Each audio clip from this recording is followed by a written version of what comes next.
Hello मित्रों, केम छो? सरस्वती माध्यमिक અને ઉચ્ચતર માધ્યમિક કન્યા વિદ્યા મંદિર નવા થોરાળાના ઓનલાઈન શિક્ષણમાં આપ સર્વેનું સ્વાગત છે.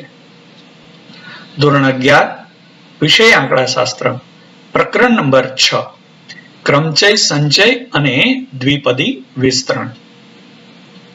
મિત્રો, પૂર્વેના વિડીયોની અંદર આપણે ગણતરીના મૂળભૂત બે સિદ્ધાંતો સરવાળા અને ગુણાકાર માટેના બે સિદ્ધાંતો સમજી ગયા હતા અને ક્રમચયના અર્થ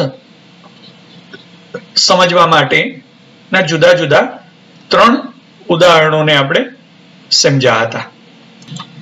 એ પૈકીનું મિત્રો ત્રીજું ઉદાહરણ, જેમાં એ થી આઈ એવા 9 વ્યક્તિઓ એક દોડ સ્પર્ધામાં ભાગ લે છે અને એમાંથી 3 વ્યક્તિઓને આપણે મેડલ આપવાના છે, જેમાં પ્રથમ ક્રમે આવે ને ગોલ્ડ, બીજા ક્રમે આવે ને સિલ્વર અને ત્રીજા ક્રમે આવે એને બ્રોન્ઝ મેડલ આપવાના હતા. આપણે એ ઉદાહરણને સમજી ગયા છીએ. તો એ માટેના કુલ વિકલ્પો કેટલા મળે એ આપણને અહીંયા દર્શાવેલું છે કે કુલ વિકલ્પો આપણને 504 મળે. ગોલ્ડ માટેના વિકલ્પો 9 છે. ત્યાર પછી એકને ગોલ્ડ અપાઈ ગયા એટલે બાકી 8 વધ્યા. 8 પૈકી એક વ્યક્તિને સિલ્વર મળશે એટલે સિલ્વર માટેના વિકલ્પો 8 છે. ગોલ્ડ અને સિલ્વર મળી ગયા પછી 9 માંથી 2 જણા જતા રહ્યા એટલે બ્રોન્ઝ માટેના વિકલ્પો આપણને 7 રહેશે. અને આ ત્રણેય ક્રિયાઓ સાથે બનવાની છે. એકને ગોલ્ડ, એકને સિલ્વર અને એકને બ્રોન્ઝ. અને શબ્દ આવે છે મતલબ ગુણાકાર કરવાનો છે. તો કુલ વિકલ્પ થઈ જશે 9 ગુણ્યા 8 ગુણ્યા 7 એટલે કે 504. આ બાબત આપણે સમજી ગયા હતા. હવે એના ઉપરથી આજના વિડીયોની અંદર આપણે સમજવું છે કે ક્રમચયનો વ્યાપક અર્થ આપણે કઈ રીતે સૂત્રાત્મક રીતે તારવી શકીએ. તો અહીંયા એને સમજીએ. n જુદી જુદી વસ્તુઓ આપેલી હોય એટલે કે અહીંયા 9 વ્યક્તિઓ આપેલા છે તો n બરાબર 9 થયું. એમાંથી r ભિન્ન વસ્તુઓને r સ્થાનો પર ગોઠવવાના દરેક વિકલ્પને ક્રમચય કહે છે. તો r વસ્તુઓ એટલે કે 3 વસ્તુઓ, એના r સ્થાન 3 સ્થાન છે, 1, 2 અને 3 પર ગોઠવવાના દરેક વિકલ્પને, એના દરેક વિકલ્પને ક્રમચય કહે છે. હવે r સ્થાન છે, r ની શરત શું છે? તો કે એ 1 અથવા 1 થી મોટી અને મહત્તમ 9 સુધી હોઈ શકે. એટલે કે કુલ 9 વ્યક્તિઓ છે તો એમાંથી r સ્થાન પર 1, 2 કે મહત્તમ 9 વ્યક્તિઓ ગોઠવાઈ શકે. 9 થી વધારે ન ગોઠવાઈ શકે અને 1 થી ઓછી પણ ન ગોઠવાઈ શકે. બરોબર છે મિત્રો? તો n વ્યક્તિઓ અથવા તો n વસ્તુઓને r સ્થાનો પર ગોઠવવાના દરેક વિકલ્પને ક્રમચય કહેવામાં આવે છે. આ થઈ ક્રમચયની વ્યાખ્યા મિત્રો. આ વ્યાખ્યાને નોંધી લેજો. આવી ગોઠવણીને સંકેતમાં આપણે આવી રીતે લખીએ છીએ. આ રીતે NPR લખીએ છીએ અથવા તો આ રીતે NPR લખીએ છીએ અથવા તો આ રીતે NPR લખીએ છીએ અથવા આ રીતે NPR વડે દર્શાવીએ છીએ. પણ સામાન્ય રીતે એને આ પ્રકારે દર્શાવવામાં આવતું હોય છે, NPR. n એટલે કુલ વસ્તુઓ અને r એટલે r સ્થાનો પર ગોઠવવાના વિકલ્પો. તો આપણે આનો અર્થ એ થયો કે n જુદી જુદી વસ્તુઓને r સ્થાનો પર ગોઠવવાના કુલ ક્રમચયો છે એ NPR થાય. બરોબર છે મિત્રો? NPR નો અર્થ સમજાઈ ગયો? દાખલા તરીકે અહીંયા આપણા ઉદાહરણની અંદર 9 વ્યક્તિઓ છે, એને 3 સ્થાનોમાં ગોઠવવાના છે, પહેલા, બીજા અને ત્રીજા. તો એનો અર્થ એ થયો કે અહીંયા n બરાબર 9 થયા, જ્યારે r બરાબર 3 થયા, કારણ કે 3 સ્થાનોમાં ગોઠવવાનું છે. તો એના માટે NPR એટલે કે કુલ ક્રમચયો કેટલા થશે? તો કે કુલ ક્રમચયો બરાબર 9p3 એમ લખી શકાય. n બરાબર 9, r બરાબર 3 એટલે 9p3 એમ લખી શકાય. તો 9p3 નો અર્થ શું? તો એ આપણે હમણાં આગળ ઉપર જોઈએ છીએ. એનો અર્થ એ થયો કે 9 ગુણ્યા 9 ઓછા 1 એટલે 8 ગુણ્યા 9 ઓછા 2 એટલે કે 7 બરાબર 504. તો આ એના કુલ ક્રમચયો થયા. NPR બરાબર 504. આપણે એને એક કોષ્ટકની મદદથી સમજીએ. અહીંયા એ જ વસ્તુ આપેલી છે. જુઓ મિત્રો, n પછી n-1 n-2. તો આ બધાનો ગુણાકાર કરીએ તો એ NPR થયો. જેને માટેનું એક કોષ્ટક છે એ પાછળના પેજ ઉપર આપેલું છે. આપણે એને સમજીએ. તો R સ્થાન 1 2 થી લઈ અને R સ્થાન અને પ્રત્યેક સ્થાન માટેના શક્ય વિકલ્પ જે આપણે મેડલ વાળું કોષ્ટક જોયું એની સાથે આને સરખાવતા જાઓ. તો પહેલા સ્થાન માટે n વિકલ્પ. n ને આપણે કેમ લખી શકીએ? તો કે n માઇનસ કૌંસમાં 1 ઓછા 1. પહેલું સ્થાન છે એમાંથી 1 બાદ કરતો જવાનું. બીજું સ્થાન છે તો 2 માંથી 1 બાદ કરવાનું. ત્રીજું સ્થાન છે તો 3 માંથી 1 બાદ કરવાનું. તો આ રીતે આપણે લખી શકીએ. તો n ને n ઓછા 1 ઓછા 1 લખી શકાય. ત્યાર પછી n ઓછા 1 એટલે એને n ઓછા 2 ઓછા 1 લખી શકાય. સમજાય છે મિત્રો? હા. તો એવી રીતે અહીંયા ત્રીજું સ્થાન છે. તો ત્રીજા સ્થાનને આપણે કેમ લખીએ? n ઓછા 3 માંથી 1 બાદ કરવાનો એટલે થઈ ગયું n ઓછા 2. એવી રીતે ચોથા સ્થાન માટે શક્ય વિકલ્પ કેટલા? તો કે n ઓછા 4 ઓછા 1 એટલે કે n ઓછા 3. બરોબર છે? તો દરેક સ્થાન માટેના શક્ય વિકલ્પો કેટલા થયા? પહેલા સ્થાન માટેના n વિકલ્પ. આપણે 9 વ્યક્તિઓ હતા તો 9 વિકલ્પ હતા. પછી બીજા સ્થાન માટે 9 ઓછા 1 એટલે 8 વિકલ્પો થયા. ત્રીજા સ્થાન માટે 9 ઓછા 2 એટલે 7 વિકલ્પો થયા હતા. મેડલ વાળું જે ઉદાહરણ છે. તો આપણે પહેલા સ્થાન માટે n, બીજા સ્થાન માટે n-1, ત્રીજા સ્થાન માટે n-2, જેને આ રીતે પણ લખી શકાય. તો અહીંયા ચોથા સ્થાન માટે n ઓછા 3 એટલે કે n ઓછા કૌંસમાં 4 ઓછા 1 એમ લખી શકીએ. તો વ્યાપક સ્વરૂપમાં r સ્થાન, r નું સ્થાન હોય તો એને આપણે શું લખી શકીએ? તો n ઓછા કૌંસમાં r ઓછા 1. કૌંસ છોડી નાખીએ તો થઈ જાય n ઓછા r વત્તા 1. તો એના વિકલ્પો થઈ ગયા n ઓછા r વત્તા 1. તો આ કોષ્ટકની મદદથી આપણે કુલ વિકલ્પ શોધવા હોય કે n વસ્તુઓના r સ્થાન માટેના કુલ ક્રમચયો NPR કેટલા થાય? તો n ગુણ્યા n ઓછા 1 ગુણ્યા n ઓછા 2 એ રીતે r માં સ્થાન સુધી એટલે કે n ઓછા r વત્તા 1 આ બધાનો ગુણાકાર કરવો પડે. જેમ આપણે 9 ગુણ્યા 8 ગુણ્યા 7 એમ 3 સ્થાનોનો કર્યો તો એમ r સ્થાનો માટે n ગુણ્યા n ઓછા 1 n ઓછા 2 એ રીતે n ઓછા r વત્તા 1 આમ આપણે લખી શકીએ. તો મિત્રો NPR નું આ સૂત્ર છે એ યાદ રાખવાનું કે n વસ્તુઓને r સ્થાનમાં ગોઠવવા માટેના કુલ ક્રમચયો NPR બરાબર n ગુણ્યા n ઓછા 1 ગુણ્યા n ઓછા 2 થી લઈને n ઓછા r વત્તા 1 સુધીનો ગુણાકાર થાય. ક્રમચયના અભ્યાસમાં આને ક્રમ ગુણિત કહેવાય. કારણ કે આની અંદર સંખ્યા એનાથી 1 ઓછું, એનાથી હજી 1 ઓછું, આ રીતે એક ઓછું થતું જાય છે. એ બધાનો ગુણાકાર છે. તો એના માટે ક્રમ ગુણિત, જેને ઇંગ્લિશમાં ફેક્ટોરિયલ કહેવાય, એનું ખૂબ જ મહત્વ છે. તો આપણે પહેલા તો ક્રમ ગુણિતનો અર્થ સમજી લઈએ કે ક્રમ ગુણિત એટલે શું. ક્રમ ગુણિતને સંકેતમાં આ રીતે દર્શાવાય છે, ફેક્ટોરિયલ અથવા તો આવી રીતે l. તો આવા સંકેતથી આપણે ક્રમ ગુણિતને દર્શાવી શકીએ છીએ. અને એને વંચાય છે શું મિત્રો? દાખલા તરીકે n પછી આ પ્રકારનો સંકેત હોય તો એને n ફેક્ટોરિયલ એ રીતે વંચાય છે. તો આ બે પૈકી કોઈ પણ એક રીતે આપણે એને સંકેતમાં લખી શકીએ અને એને વંચાય n ફેક્ટોરિયલ. ફેક્ટોરિયલ નો અર્થ ક્રમ ગુણિત. તો એક ઉદાહરણ સમજીએ. n factorial. n ફેક્ટોરિયલ નો અર્થ શું? તો કે n ફેક્ટોરિયલ એટલે 1 થી લઈને n સુધી, અથવા n પછી એમાંથી એક એક બાદ કરતો જવાનો, એટલે n n ઓછા 1 n ઓછા 2 થી લઈને 1 સુધી, અથવા 1 2 થી લઈને n સુધી. તો આપણે આ બે રીતે n ફેક્ટોરિયલ ને લખી શકીએ છીએ. બરોબર છે? સરસ.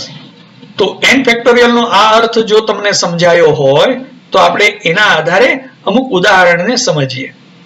દાખલા તરીકે 7 ફેક્ટોરિયલ. 7 ફેક્ટોરિયલ નો અર્થ શું?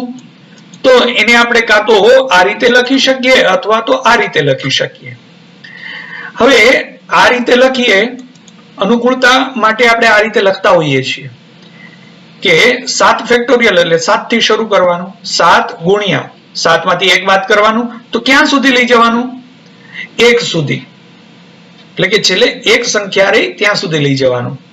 તો આ રીતે 7 7 ઓછા 1 7 ઓછા 2 7 ઓછા 3 7 ઓછા 4 7 ઓછા 5 7 ઓછા 6 જે 1 થઈ ગયો.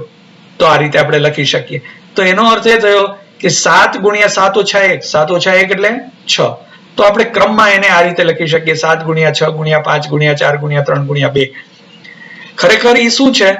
તો કે 7 એટલે n છે, ત્યાર પછી 6 એટલે n-1, 5 એટલે n-2, ત્યાર પછી n-3, ત્યાર પછી n-4, n-5 અને n-6 એટલે 1 થઈ ગયું. તો એ બધાનો ગુણાકાર કરીએ તો થઈ જાય 5040. તો 7 ફેક્ટોરિયલ એટલે 7 નો ક્રમ ગુણિત. એવી રીતે 10 ફેક્ટોરિયલ એટલે 10 નો ક્રમ ગુણિત. 10 ગુણ્યા 10 ઓછા 1 ગુણ્યા 10 ઓછા 2 ગુણ્યા 10 ઓછા 3, એવી રીતે 10 ઓછા 9 સુધી. એનો અર્થ એ થયો કે 10 ગુણ્યા 9 ગુણ્યા 8 ગુણ્યા 7 ગુણ્યા 6 ગુણ્યા 5 ગુણ્યા 4 ગુણ્યા 3 ગુણ્યા 2 ગુણ્યા 1. આ રીતે આ એનો ક્રમ ગુણિત થયો, જેનો જવાબ થાય 36,28,800.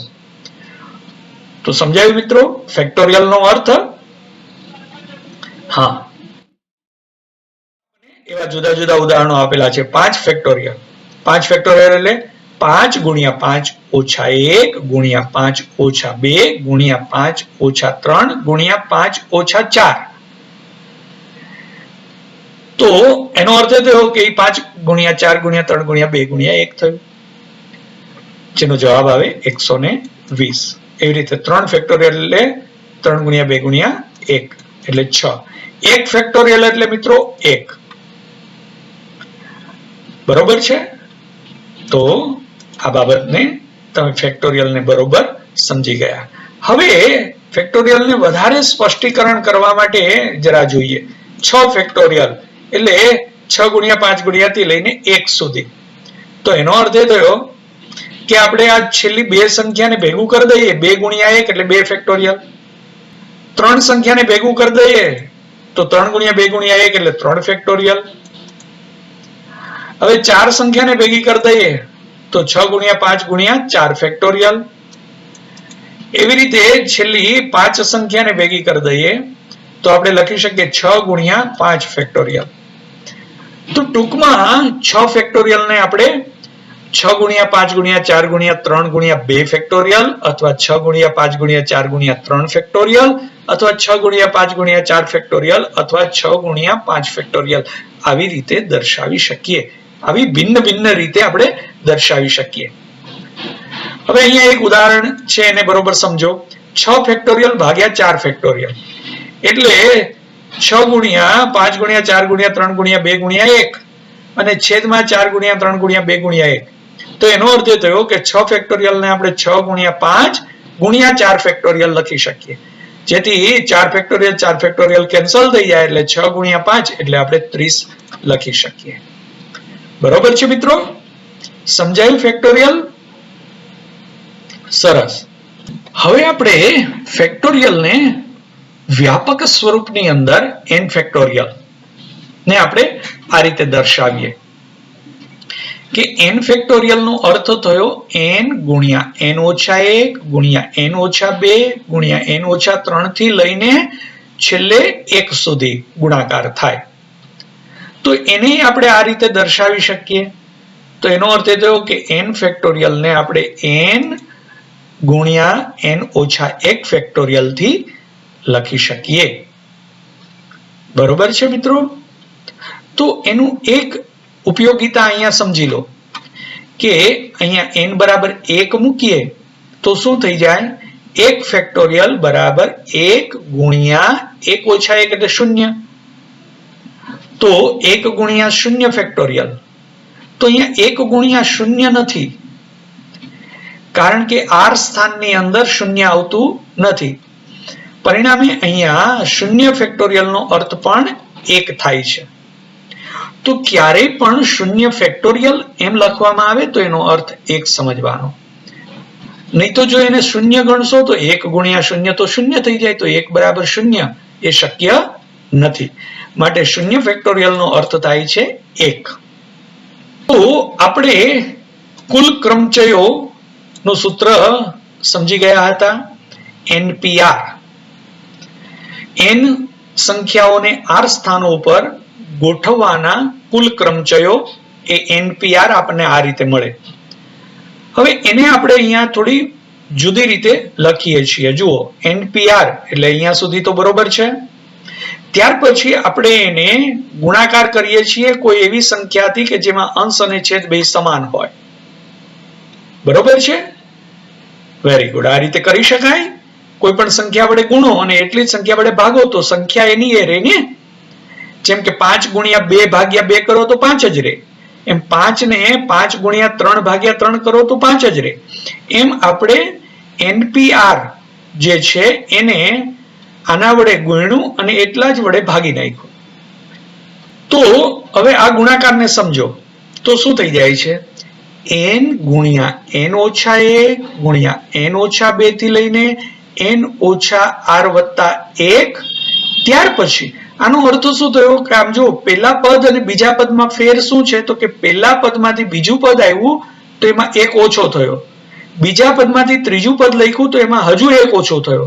તો એમ આ પદ n ઓછા r વત્તા 1 એના પછીનું પદ લખવું હોય તો એમાંથી 1 આપણે બાદ કરવો જોઈએ. 1 બાદ કરીએ એટલે શું મળે? n ઓછા r મળે. હજી એમાંથી 1 બાદ કરીએ એટલે શું મળે? n ઓછા r ઓછા 1 મળે. ત્યાર પછીનું પદ શું થઈ જાય? n ઓછા r ઓછા 2. આ રીતે ક્રમશઃ લખતા છેલ્લે સંખ્યા શું મળે? 1. તેનો અર્થ એ થયો કે અહીંયા અંશપદનો ગુણાકાર કરીએ તો આપણને આવું અંશપદ મળે. અને છેદમાં શું છે? n r. ત્યાર પછી ક્રમશઃ એમાંથી 1 ઓછો કર્યો છે. તો આ બધી સંખ્યાનો ગુણાકાર એટલે n r ફેક્ટોરિયલ. તો ઉપરની સંખ્યા n થી લઈ અને 1 સુધીનો ક્રમ ગુણિત છે, માટે એને લખાય n ફેક્ટોરિયલ અને છેદમાં છે n r ફેક્ટોરિયલ. તો NPR ને આપણે આ રીતે પણ દર્શાવી શકીએ છીએ. n ફેક્ટોરિયલ છેદમાં n r ફેક્ટોરિયલ. એટલે કે કોઈ n વસ્તુઓને r સ્થાનોમાં ગોઠવણી કરવી હોય તો એના કુલ ક્રમચયો એટલે n ના ક્રમ ગુણિત છેદમાં n r ના ક્રમ ગુણિત એ કુલ ક્રમચયોની સંખ્યા થાય. તો હવે આપણે NPR ના કુલ ક્રમચયો એટલે કે NPR એને આપણે આ રીતે દર્શાવી શકીએ, જ્યાં n ની કિંમત હંમેશા ધન છે અને r ની કિંમત પણ 0 અથવા 0 થી મોટી છે. એટલે કે n એ અનઋણ સંખ્યા છે, r પણ અનઋણ સંખ્યા છે, પણ n છે એ માત્ર અનઋણ નથી, એ ધન પૂર્ણાંક છે, કારણ કે n ની સંખ્યા 0 નથી લેતા આપણે. r ની કિંમત અનઋણ પૂર્ણાંક સંખ્યા છે. એટલે n અને r ની આ શરતને આધારે NPR નું આ આપણને સૂત્ર મળી જાય છે. કે NPR બરાબર n ફેક્ટોરિયલ છેદમાં n માઇનસ 1 ફેક્ટોરિયલ. મિત્રો આ સૂત્રનો ઉપયોગ કરી અને કેટલાક પરિણામો છે એ આપણે અહીંયા કોષ્ટકમાં દર્શાવેલા છે એની આપણે તારવણી કરીએ. તો જુઓ, NPR ના સૂત્રમાં r બરાબર 0 મૂકીએ તો NP 0 એટલે શું થઈ જાય? n ફેક્ટોરિયલ છેદમાં n માઇનસ 0 એટલે n ફેક્ટોરિયલ એટલે n factorial by n factorial એટલે 1 થઈ ગયું. તો આપણને NP 0 એટલે 1 મળે. એવી રીતે NPN, તો અહીંયા r ના સ્થાને n મૂકીએ તો આપણને શું મળે? n ફેક્ટોરિયલ, કારણ કે 0 ફેક્ટોરિયલ એટલે 1. તો NPN એટલે n ફેક્ટોરિયલ. એ જ રીતે NP1 એટલે r ની જગ્યાએ 1 કિંમત મૂકીએ તો અહીંયા જુઓ 1 કિંમત મૂકીએ તો શું થાય? n ફેક્ટોરિયલ એટલે n ગુણ્યા n માઇનસ 1 ફેક્ટોરિયલ છેદમાં n માઇનસ 1 ફેક્ટોરિયલ. આ કેન્સલ થઈ જાય એટલે આપણને n મળે. તો NPN એટલે n ફેક્ટોરિયલ ને NP1 એટલે ખાલી n. એવી જ રીતે NPN માઇનસ 1, તો r ના સ્થાને n માઇનસ 1 મૂકીએ તો આપણને મળશે n કેન્સલ થઈ જશે છેદમાં 1 ફેક્ટોરિયલ. 1 ફેક્ટોરિયલ એટલે 1, n ફેક્ટોરિયલ બાય 1 ફેક્ટોરિયલ એટલે n ફેક્ટોરિયલ. તો ટૂંકમાં આ બંને પરિણામો છે એ સમાન છે. NPN કે NPN માઇનસ 1 એ બધું n ફેક્ટોરિયલ મળે. તો એક ઉદાહરણની મદદથી અહીંયા આપણને સમજાવેલું છે કે 5p0 એટલે 1 મળે. એવી રીતે 10p0 હોય તો પણ 1 મળે. એવી રીતે 5p5 એટલે 5 વસ્તુઓને 5 સ્થાનોમાં ગોઠવણી કરવી હોય તો એને 5 ફેક્ટોરિયલની રીતે આપણે દર્શાવી શકીએ. એવી રીતે 5p1 5 વસ્તુઓને એક સ્થાનમાં ગોઠવણી કરવી હોય તો એ 5 રીતે આપણે કરી શકીએ. એટલે 5p1 બરાબર 5. એવી જ રીતે 5p4 તો આપણે એને દર્શાવી શકીએ 5 ફેક્ટોરિયલ. એટલે 5p5 લખો કે 5p4 લખો એ 5 ફેક્ટોરિયલ જ મળે છે. તો આ કોષ્ટકની અંદર આ જે ઉપયોગી પરિણામો આપેલા છે, આ દરેક પરિણામો છે એ મિત્રો તમે પાકા કરવાના છે, તમારે યાદ રાખવાના છે. એટલે બધાને વ્યવસ્થિત રીતે આ 4 પરિણામોને તમે વ્યવસ્થિત નોંધી લેજો અને એને પાકા કરજો. આપણે એનો ઉપયોગ થતા હોય એવા ઉદાહરણને સમજીએ. તો જુઓ, નીચેનાની કિંમત શોધો. ઉદાહરણ નંબર 1, 8p3. હવે અહીંયા n બરાબર 8 છે, r બરાબર 3 છે. તો NPR નું સૂત્ર આપણી પાસે છે NPR બરાબર n factorial by n minus r factorial. બરોબર છે મિત્રો? સૂત્ર મૂક્યું આપણે. હવે n ની કિંમત 8 અને r ની કિંમત 3 આની અંદર મૂકો તો 8 ફેક્ટોરિયલ છેદમાં 8 ઓછા 3 ફેક્ટોરિયલ. 8 ઓછા 3 એટલે 5 ફેક્ટોરિયલ. તો 8 ફેક્ટોરિયલ ને આપણે શું લખી શકીએ ક્રમ ગુણિતમાં? 8 ગુણ્યા 7 ગુણ્યા 6 ગુણ્યા 5 ગુણ્યા 4 ગુણ્યા એમ 1 સુધી લખી શકીએ. તો 5 અને 5 પછીના ગુણાકારને આપણે 5 ફેક્ટોરિયલ લખીએ. છેદમાં 5 ફેક્ટોરિયલ છે તો 5 ફેક્ટોરિયલ કેન્સલ થઈ ગયા. તો આપણને હવે મળશે 8 ગુણ્યા 7 ગુણ્યા 6 એટલે કે 336. તો 8 વસ્તુઓને 3 સ્થાનોની અંદર ગોઠવણી કરવી હોય તો એના કુલ ક્રમચયો છે 336 મળે છે મિત્રો. એની અહીંયા બીજી વૈકલ્પિક રીત પણ આપેલી છે NPR ની વ્યાખ્યા મુજબ. NPR ની વ્યાખ્યા શું હતી? n into n minus 1 into n minus 2 થી n minus r plus 1. અહીંયા n ની કિંમત મૂકીએ તો n બરાબર 8 અને r બરાબર 3. તો થઈ જશે 8 8 ઓછા 1 8 ઓછા 2, કારણ કે અહીંયા r ની જગ્યાએ 3 કિંમત મૂકીએ એટલે 8 ઓછા 3 એટલે થઈ ગયા 5 વત્તા 1 એટલે 6. તો એ 8 ઓછા 2 થઈ ગયું 6. તો 8p3 એટલે 8 ગુણ્યા 7 ગુણ્યા 6 એટલે 336. તો મિત્રો આ રીત કે આ રીત કોઈ પણ રીતનો તમે કોઈ પણ સૂત્રનો ઉપયોગ કરી શકો છો. આ બે સૂત્ર એક જ પ્રકારના છે આ ફેક્ટોરિયલ વાળું સૂત્ર છે, આ ક્રમગુણિતની રીતે આપણે વ્યાખ્યા અનુસાર મેળવેલું સૂત્ર છે. તો મિત્રો આજના વિડીયોમાં આપણે ઉદાહરણ નંબર 1 સુધી સમજી ગયા. તો NPR ક્રમચયનું વ્યાપક સ્વરૂપ વ્યાખ્યાની રીતે અને ફેક્ટોરિયલની રીતે આપણે આ બંને સૂત્રોની સમજૂતી છે એ પ્રાપ્ત કરી ગયા છીએ. અને એ સમજૂતી મુજબ આપણે ઉદાહરણ નંબર 1 નો પહેલો પેટા પ્રશ્ન પણ સમજી ગયા. એ જ રીતે બાકીના પેટા પ્રશ્ન નંબર 2, 3 અને 4 એની ગણતરી આપેલી છે મિત્રો. એ તમે જરા પાઠ્યપુસ્તકની અંદર જોઈ અને સમજવાનો પ્રયત્ન કરજો. નેક્સ્ટ ટાઈમ જ્યારે આપણે વિડીયોની અંદર મળીશું ત્યારે ઉદાહરણ નંબર 2 અને એની આગળના ઉદાહરણોને સમજવાનો પ્રયત્ન કરશું. ત્યાં સુધી તમે તમારા પાઠ્યપુસ્તકમાંથી આ ઉદાહરણોને સમજવાનો પ્રયત્ન કરજો. કોઈ પ્રશ્ન હોય તો અથવા કોઈ બાબત ન સમજાતી હોય તો વોટ્સએપના માધ્યમથી અમારા સુધી એ પ્રશ્નને પહોંચાડજો, તો અમે મિત્રો એ પ્રશ્નોનું નિરાકરણ લાવી શકીએ. તો પુનરાવર્તન કરતા રહેજો. આ દરેક સૂત્રોને તમારી નોંધપોથીમાં તો નોંધજો, સાથે સાથે યાદ રાખજો મિત્રો, જેથી દાખલાઓની ગણતરી વખતે આપણે ઝડપથી એને સમજી શકીએ અને એનો ઉપયોગ કરી શકીએ. તો મિત્રો સ્વસ્થ રહેજો. આ પરિસ્થિતિની અંદર તમે બધા સ્વસ્થ રહો એવી અમારી પૂરતી શુભકામનાઓ છે. અને પુનરાવર્તન કરતા રહો મિત્રો. આવજો.